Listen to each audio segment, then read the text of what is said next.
नमस्कार दोस्तों, आज हम कक्षा 10 का चैप्टर नंबर फर्स्ट वास्तविक संख्याएं पढ़ेंगे। इसमें सबसे पहले वास्तविक संख्या किसे कहते हैं? वास्तविक संख्या परिमेय व अपरिमेय संख्याओं का समुच्चय वास्तविक संख्या कहलाता है। यानी कि परिमेय संख्या और अपरिमेय संख्या का जो सेट होता है वो वास्तविक संख्या कहलाता है।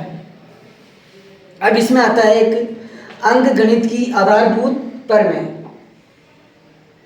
अंकगणित की आधारभूत प्रमेय प्रत्येक भाज्य संख्या को अभाज्य संख्या के गुणनफल के रूप में व्यक्त किया जा सकता है। उदाहरण के लिए जैसे 10 बराबर 2 इंटू 5, यानी 10 के अभाज्य गुणनखंड करें तो 2 इंटू 5 के रूप में व्यक्त किया जा सकता है। यहाँ पे जो 2 है वो एक अभाज्य संख्या है और 5 भी है, वो भी एक अभाज्य संख्या है। यानी कि अंकगणित की जो आधारभूत प्रमेय वो ये कहती है कि प्रत्येक भाज्य संख्या को एक अभाज्य संख्या के गुणनफल के रूप में व्यक्त किया जा सकता है। अब अपन जो प्रश्नावली 1.1 है उसके कुछ क्वेश्चन करेंगे। पहला क्वेश्चन है, निम्नलिखित संख्याओं को अभाज्य गुणनखंडों के गुणनफल के रूप में व्यक्त कीजिए। तो पहला क्वेश्चन है 140, इसको आप करके देखेंगे। जैसे 140 के फैक्टर करने अपने को,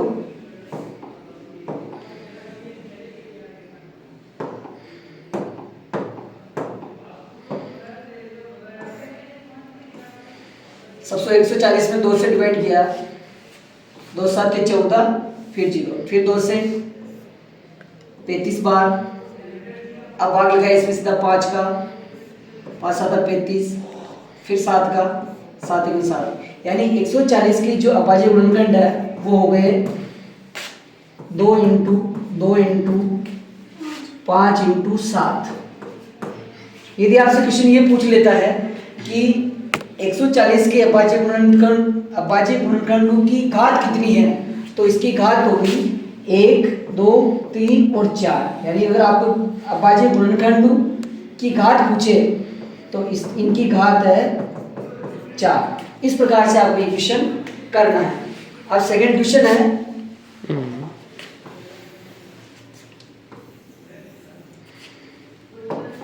क्वेश्चन नंबर 2 है 156।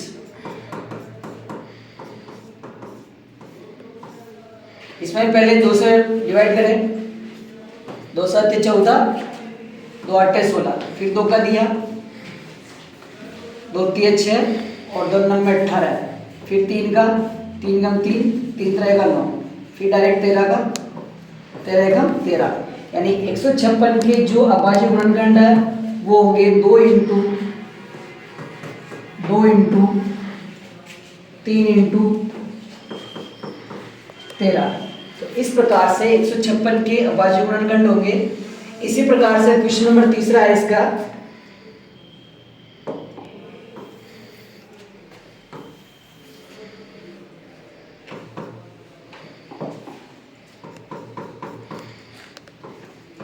अड़तीस 25।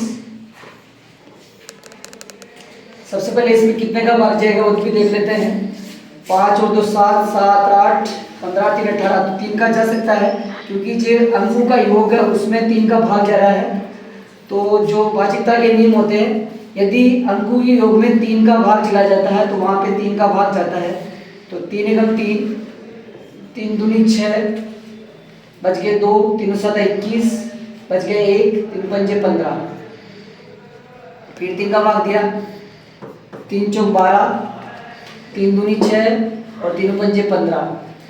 अब इसमें 5 का दिया, 5 8 40, 5 25, फिर 5 का भाग दिया, 17 बार, फिर डायरेक्ट 17 का। तो 38 25 3825 के जो अभाज्य गुणनखंड होंगे वो है 3 इंटू 5 इंटू 5 इंटू 17।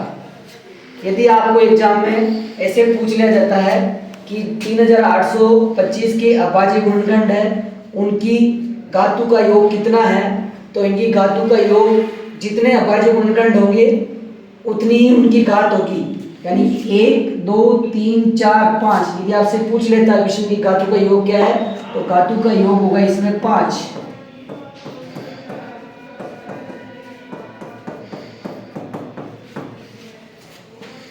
इसी प्रकार से ये चौथा और पांचवा क्वेश्चन। क्वेश्चन नंबर 2 है, पूर्णांकों के निम्नलिखित युग्मों के एचसीएफ और एलसीएम ज्ञात कीजिए तथा इसकी जांच कीजिए कि दो संख्याओं का गुणनफल एचसीएफ इंटू एलसीएम है। यानी कि दो संख्याओं का गुणा एचसीएफ और एलसीएम के गुणनफल के बराबर है, ये अपने को जांच करना है।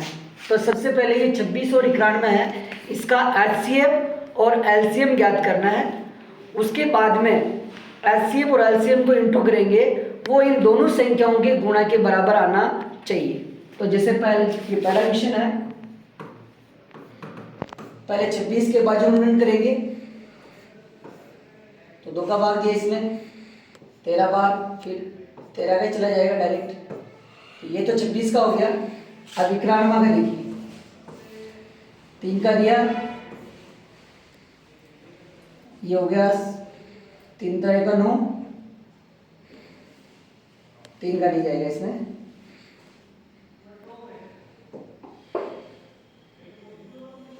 सबसे पहले 7 का लगा देते हैं, 7 1 7 बच गए 2, 7 3 21, फिर डायरेक्ट 13 का, 13 कम 13। यानी ये दो संख्याओं के अपने पास अभाज्य गुणनखंड आ गए। 26 के अभाज्य गुणनखंड है 2 × 13 और 91 के जो अभाज्य गुणनखंड है वो है 7 × 13। अब अपने को मालूम है जब भी एचसीएफ ज्ञात किया जाता है तो उभयनिष्ठ संख्याएं ली जाती है, यानी इन दोनों में से जो कॉमन संख्या है वो लेंगे। तो एचसीएफ बराबर, यहाँ से देखिए इसमें 2 है लेकिन इसमें नहीं है, तो 2 कॉमन नहीं है। इसमें देखिए 13 इसके अंदर है,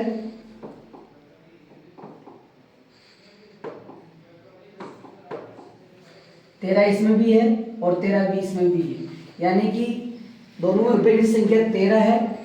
अतः इसका जो एचसीएफ होगा वो 13, यानी एचसीएफ इसका 13 है। एचसीएफ का जो मतलब होता है वो होता है इंग्लिश में हाईएस्ट कॉमन फैक्टर, यानी कि मस। अब इसका एलसीएम ज्ञात करेंगे।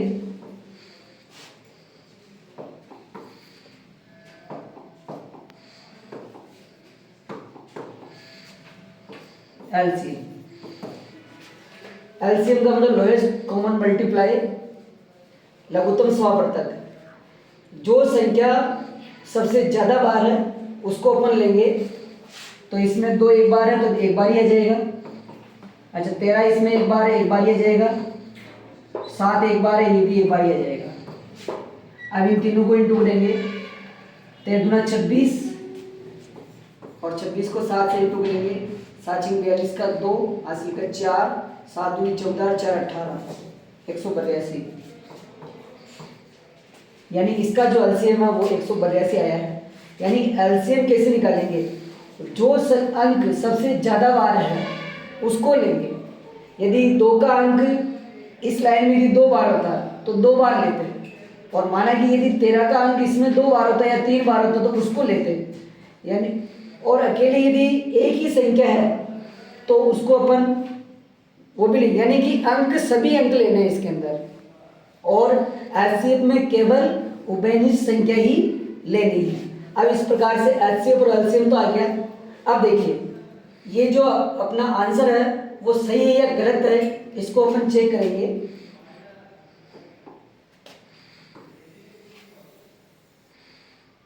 तो चेक करने के लिए अपने यहाँ दिया हुआ है, इसकी जांच कीजिए कि दो संख्याओं का गुणनफल बराबर एचसीएफ इंटू एलसीएम होता है। दो संख्याओं का गुणनफल बराबर एचसीएफ इंटू एलसीएम। तो संख्याएं अपने पास है 26 × 91 और अपने पास एचसीएफ आया 13 और एलसीएम आया 182। इन दोनों संख्याओं का गुणा एचसीएफ और एलसीएम की गुणा की यदि बराबर आता है तो अपन ने जो एचसीएफ और एलसीएम निकाला है वो सही है, अन्यथा गलत है। तो गुणा करके देखते हैं। 26 को 91 से इंटू कीजिए। 6 एकम 6, 2 एकम 2, और 6 के 54 का 4, हासिल के 5, 9 दूनी 18, 5 23, 6, 4 और 2 6। इसका जो गुणा है वो आया 2366। अब इसका गुणा भी यही आना चाहिए, करके देखते हैं। 182 इंटू 13, 13 दूना 26 का 6, हासिल के 2, 13 8 104, 104 और 2 106, हासिल के 10, 13 एकम 13 10 23, 2366। तो यहाँ देखिए इन दोनों का जो गुणा है, दोनों संख्याओं का गुणा और एलसीएम इंटू एलसीएम का जो गुणा है 2366 इसका भी आया, और एलसीएम और एलसीएम को गुणा किया तो भी 2366 आया। इसका मतलब ये हुआ कि जो अपन ने एलसीएम और एलसीएम निकाला है वो सही है।